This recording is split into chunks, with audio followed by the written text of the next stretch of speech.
종의 기원 4부 마지막 시작합니다. 동물의 배 발생 과정에서 사람이나 물고기, 닭 등의 배가 비슷하여 진화의 증거라 하여 개체 발생은 개통 발생을 되풀이한다는 학설을 1866년 해케르가 발표했다. 그러나 1920년대에 이미 여러 학자들에 의해 부정되었다. 오늘날에는 대다수의 진화론자들조차도 이 이론을 믿지 않고 있음에도 불구하고 진화론, 옹호의 이론으로 자주 이용되고 초보적인 교과서에 게재되고 있는 것은 큰 잘못 중 하나이다. 수년 전 유명한 진화론자인 몽테그 박사는 프린스턴 대학 토론회에서 발생 반복설이 진화론을 지지하는 이론으로서 더 이상 사용되지 말아야 한다고 언급했다. 동물의 배 발생 과정에서 생기는 세궁이나 세열은 물고기의 것과는 다르다. 물고기 배의 세열은 숨을 쉬게 하는 아가미로 발전되지만 사람 배의 목 부분에 있는 막대기나 나사움 형태와 비슷한 부분은 물고기에서와 같이 아가미로 발전되지 않고 아래 턱 귀의 중간 부분 및 내분 비선으로 자라게 된다. 따라서 외견상 비슷하다고 해서 같은 근원에서 출발한 것이라고는 볼 수 없으며 유전 정보상 서로 다른 근원을 가져서 다른 기관으로 발전하는 것이라고 보는 편이 과학적으로 더 타당하다. 말의 진화는 그동안 시조새와 더불어 말은 가장 효과적으로 진화를 보여주는 표본인 것처럼 제시되어 왔다. 그것은 포유류에 속하는 말의 화석이 생물군의 발전 과정을 계통적으로 보여주는 소위 계열 화석을 이룬다는 이유에서였다. 그래서 어떤 진화론자들은 오히려 시조새보다도 말이 진화를 보여주는 더 좋은 복이라고 말한다. 진화론에서 말하는 말의 진화 계열을 살펴보면 에오히푸스 메소히푸스 메리키푸스 플리오히푸스 에쿠스로 진화되었다고 한다. 그러면 이러한 진화론적 말의 계열이 보여주는 것이 실제 진화의 증거가 되는 것인가 몇 가지로 나누어 검토해보자.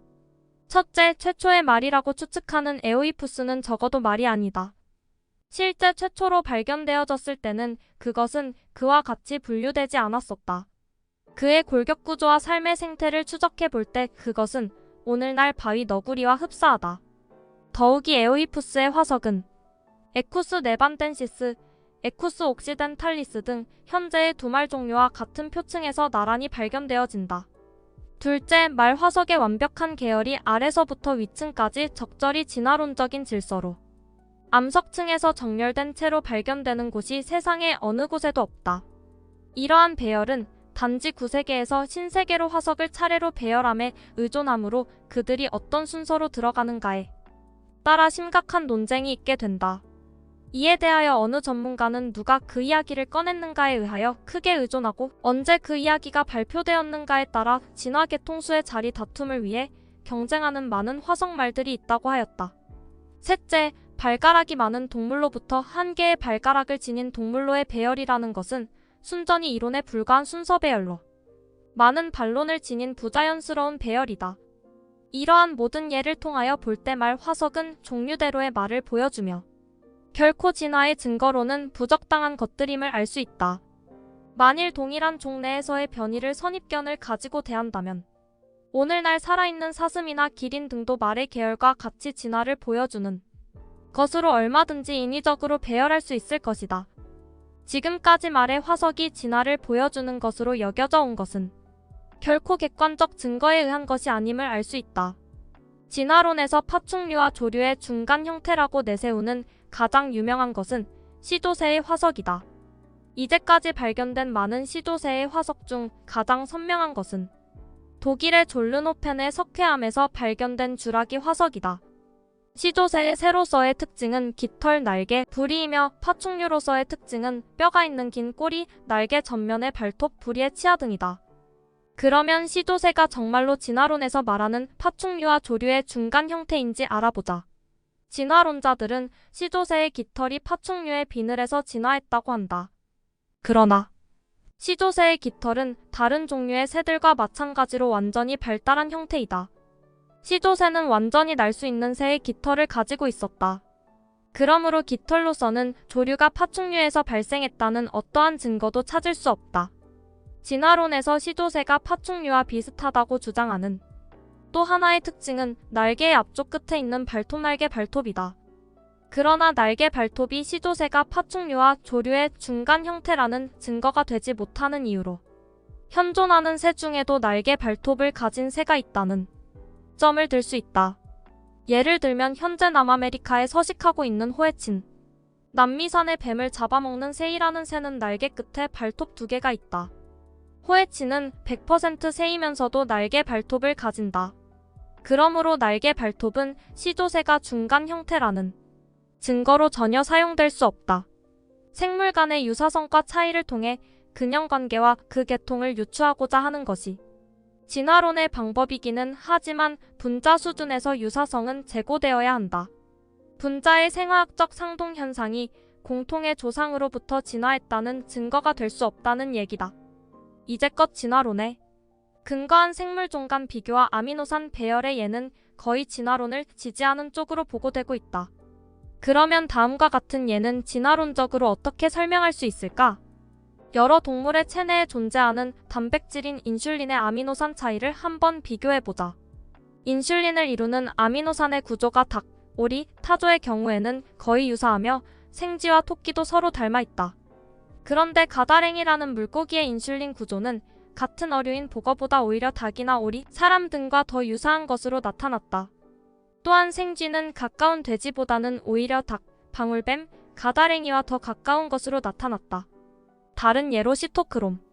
시는 에너지 대사의 중요한 효소인데 104개의 아미노산으로 이루어져 있다.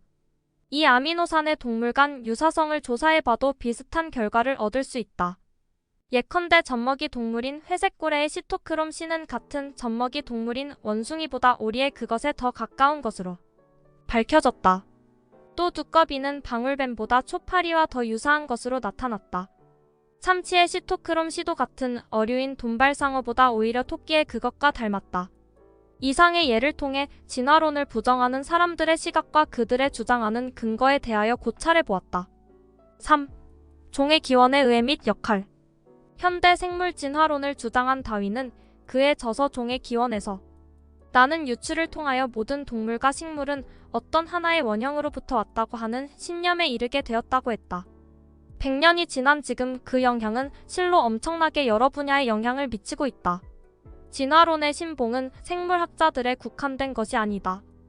천문학자들은 우주가 진화하고 있다고 생각하며 지질학자는 진화를 지구 역사를 설명하는 도구로 사용하고 있고 물리학자나 화학자들은 원자나 분자들이 소립자로부터 진화했다고 생각하는 경우가 많다. 이러한 진화의 개념은 사회과학과 인문과학에서 더 큰 영향력을 미치고 있다. 마르크스는 생존 경쟁의 개념을 계급투쟁의 개념으로 적용하여 공산주의 이념을 확립하였고 히틀러의 민족, 우월 사상 등도 진화론의 영향을 받았다. 그 밖에 정치학, 문학, 철학, 심리학, 교육학 등에 큰 영향을 주었다. 진화론의 신봉은 생물학자들에 국한된 것이 아니다. 천문학자들은 우주가 진화하고 있다고 생각하며 지질학자는 진화를 지구 역사를 설명하는 도구로 사용하고 있고 물리학자나 화학자들은 원자나 분자들이 소립자로부터 진화했다고 생각하는 경우가 많다. 이러한 진화의 개념은 사회과학과 인문과학에서 더 큰 영향력을 미치고 있다. 마르크스는 다윈의 자연선택 혹은 생존 경쟁이라는 개념을 경제학에 사용한 대표자라고 할 수 있다. 마르크스가 그의 동료인 엥겔스에게 쓴 편지를 보면 그는 자연 환경에서 생물의 경쟁에 관한 다윈의 생각은 계급들 간의 경쟁과 관련된다고 하고 있다. 그는 생존 경쟁의 개념을 계급투쟁이라는 말로 바꾼 것이다. 이런 생각은 힘은 정의다라는 생각을 나오게 하여 니체의 초인 사상, 히틀러의 아리안족 우월 사상, 영국의 웹이 이끄는 페이비언 사회주의자들의 투표라는 투쟁을 통한 점진적 사회개혁, 케인즈의 사회주의, 공산주의자들의 자본주의 필망론 등은 모두 다윈의 적자, 생존 개념과 마르크스의 계급투쟁 개념을 확장하여 적용한 것이라 할 수 있다. 베커를 비롯한 여러 정치학자들도 진화론의 영향을 받았다. 원래 역사학자인 베커는 다른 사람들에게 마르크스의 생각을 많이 사용하도록 장려했고 현대사회의 생존 경쟁이라는 진화론적 사고로 많은 영향을 끼쳤고 후에 히틀러의 만행이 힘이 정의라는 명제의 당연한 결과라고 설명하였다. 독일의 나치주의, 소련의 공산주의 사이에 실제적으로 철학적 차이가 없다는 사실은 레닌이 마르크스주의를 받아들여 볼셰비즘과 레닌주의로 발달된 것을 보면 알 수 있다. 런던의 소설 버나드 쇼비. 쇼의 희곡, 심지어 테니스 내시에서조차 인류 진화의 영향이 나타난다. 사실 테니스는 다윈이 종의 기원을 발표하기 이전부터 진화론적 입장을 표명했다. 실제로 런던과 쇼는 영국 사회주의자였고 페이비언 협회의 추종자들이었다. 런던과 쇼는 그들의 작품을 통해 생존 경쟁의 개념을 표현했고 마르크스의 견해를 최상의 것으로 제시했다. 철학에서 진화론의 영향은 19세기까지 생물 분류 체계에 대한 비판에서 출발한다. 그때까지의 분류 개념에 의하면 생물계에는 불변의 원형이 존재했으나 진화론에 의하면 모든 생명체는 시간이 지남에 따라 다른 종으로 점진적인 진화를 일으켰다고 하였다.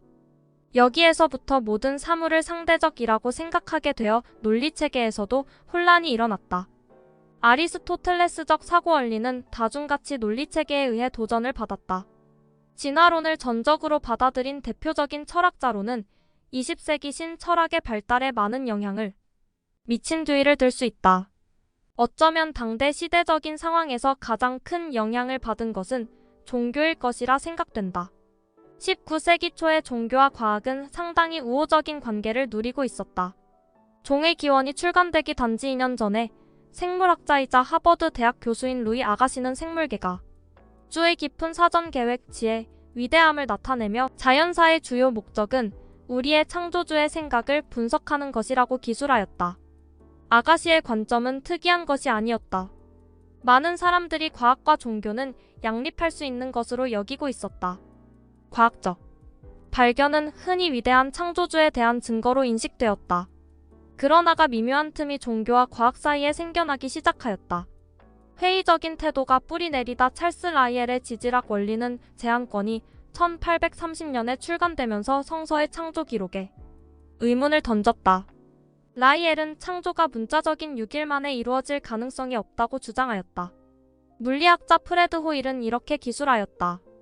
주로 라이엘의 저서들 때문에 일반 세상은 성서가 여하튼 어떤 면에서는 잘못될 수 있다는 그 당시까지는 상상할 수 없었던 생각을 하도록 설득되었다. 이런 식으로 회의적인 태도에 기초가 놓이게 되었다. 많은 사람들의 정신 속의 과학과 성서는 더 이상 조화를 이룰 수가 없었다. 양자택일에 직면하여 많은 사람들은 과학 쪽을 택하였다. 라이엘의 저서는 구약의 처음 장들의 의문을 던졌다고 프레드 호일은 기술하였다. 그리고는 다윈의 택이 라이엘의 저서를 바로 대신하게 되었다. 종의 기원은 성서를 하느님의 말씀으로 받아들이고 싶지 않은 사람들에게 적절한 시기에 나왔다. 인간과 과학 사이의 로맨스는 이미 꽃피고 있었다. 넛을 잃은 대중은 과학의 약속과 업적에 매료되어 있었다. 정중한 구원자처럼 과학이 인간에서 참신한 선물을 한 알음 안겨준 것이 다. 망원경, 현미경, 증기기관에다 나중에는 전기, 전화, 자동차까지 가져다 주었다. 과학기술이 이미 이렇게 놓은 산업. 혁명은 전례 없던 물질적이기를 보통 사람들에게도 제공하고 있었다. 그와는 대조적으로 종교는 진보의 걸림돌로 여겨졌다. 일부 사람들 생각에 종교는 사람들을 혼미 상태에 붙잡아 두어 과학의 진보를 따라갈 수 없게 만드는 존재였다. 무신론자들이 목소리를 높여 자기들의 견해를 대담하게 천명하기 시작하였다. 참으로 리처드 도킨스가 기술하였듯이 다윈은 사람들이 지적으로 충족된 무신론자가 될 수 있게 만들어 주었다. 과학은 인류의 새로운 구원의 희망이 되고 있었다. 처음에 종교 지도자들은 진화론에 반대하였다. 그러나 몇십 년이 지나면서 일반 교직층에서는 여에 굴복하여 진화와 창조를 혼합한 것을 받아들였다. 1938년에 뉴욕타임즈지에는 영국 교회 보고서 진화론적 창조 사상 옹호라는 표제가 실렸다. 그 보도 자료는 요크 대주교가 이끄는 한 위원회가 제공한 것으로서 이러한 내용을 싣고 있었다. 진화론에 반대하는 여한 내용도 창세기 1장과 2장에 나오는 두 가지 창조 기록으로부터 이끌어낼 수 없다. 그리스도인 지식층에서는 그 기록이 신화에서 기원하였고 그것이 우리에게 주는 가치는 역사적이라기보다는 상징적인 것으로 인정하고 있기 때문이다. 그 대주교 산하의 위원회가 내린 결론은 이러하였다.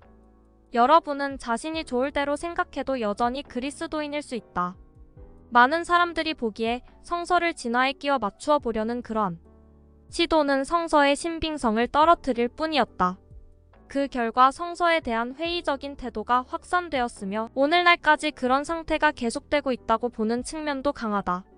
이렇게 진화론은 당대에 많은 논란과 비판, 영향을 주면서 세상에서 빛을 발하게 되었다. 그것이 참이든 아니든 분명한 건 역사적으로 인간에게 크게 의미가 있는 활동의 산물이었다는 것이다. 느낀 점 및 끝내는 말. 진화론의 끝판왕이라 불리는 종의 기원에 대해 살펴보았습니다. 시청해주셔서 감사합니다. 구독과 좋아요는 다음 영상을 만드는데 큰 에너지가 됩니다.